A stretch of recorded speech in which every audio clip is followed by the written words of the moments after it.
Boulogne, une équipe que vous redoutez par-dessus tout. Qu'est-ce qui vous inquiète dans cette équipe de Boulogne? C'est une très bonne question. Aujourd'hui, Boulogne, victoire 1-0 contre Quevilly, un partout contre le Red Star, 0-0 le week-end dernier contre le Red Star, victoire contre le Sporting 1-0, match nul contre Le Mans 0-0, match nul contre Créteil 2-2 et victoire à Cholet 2-1. Voilà ce que je crains de Boulogne, tout simplement. Une équipe qui aime bien les grosses équipes alors. Parce que si l'on regarde un peu plus précisément, c'est là l'attaque la plus faible. Elle a gagné un match sur les 15 derniers et elle se traîne en bas de tableau depuis un moment. Donc qu'est-ce qui vraiment vous inquiète dans cette équipe-là? En fait, cette équipe de Boulogne, elle était préparée et construite pour jouer le haut du tableau. Et vous savez, quand vous êtes préparé et construit pour jouer l'accession et le haut du tableau, quand vous vous retrouvez en bas, ben, ça fait drôle.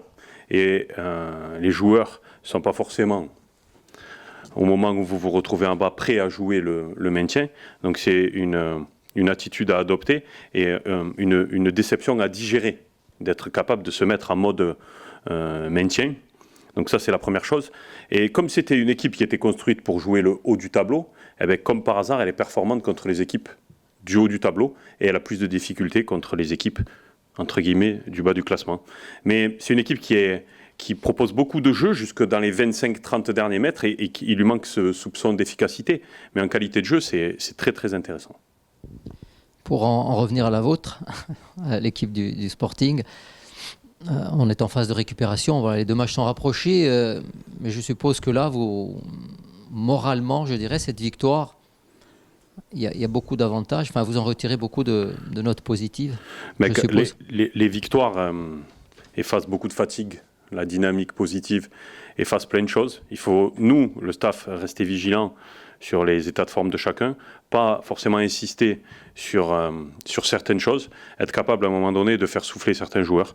C'est ce qu'on va faire vendredi contre Boulogne. Il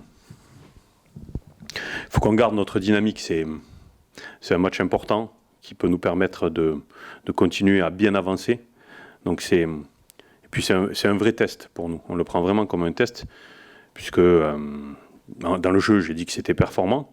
Donc, eux veulent se relancer. Ils sortent d'un bon résultat contre le Red Star. Et on est la proie idéale. Mais bon, on ne se laissera pas attraper facilement. On sait que la rencontre allée avait laissé un goût amer à l'équipe, aux supporters. Ça a été un peu les retrouvailles manquées. Est-ce que vous abordez cette rencontre avec un peu un sentiment de revanche ou au contraire, c'est justement un piège dans lequel il ne faut pas tomber? Ce sentiment de revanche, tomber peut-être là-dedans. Il faut être capable de gérer ces émotions-là. Le sentiment de revanche, il est important parce qu'on veut rattraper les points qu'on a perdus à domicile. Mais il ne faut pas que ça déborde sur une agressivité inutile et une agressivité débordante qui peut nous pénaliser après sur le match. Il faut que ça serve de motivation, c'est le cas, parce qu'on a envie de rattraper les points perdus ici. Mais il faut être très maître de nos émotions et ce qu'on a bien su faire sur les deux derniers matchs, il faut qu'on arrive à dégager beaucoup d'envie, mais en même temps beaucoup de calme et de sérénité.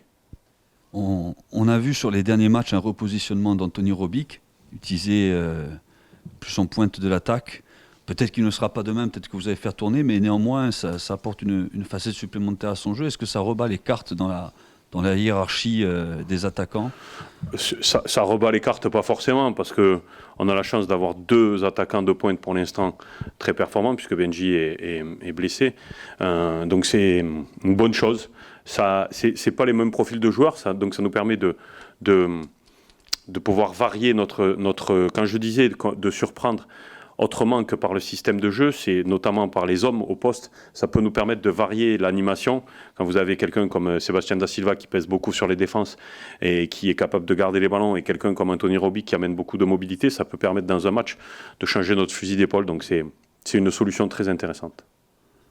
Sinon, je voulais savoir comment était le groupe là par rapport après ce match, parce que bon, c'est une victoire 4-0, c'était le derby.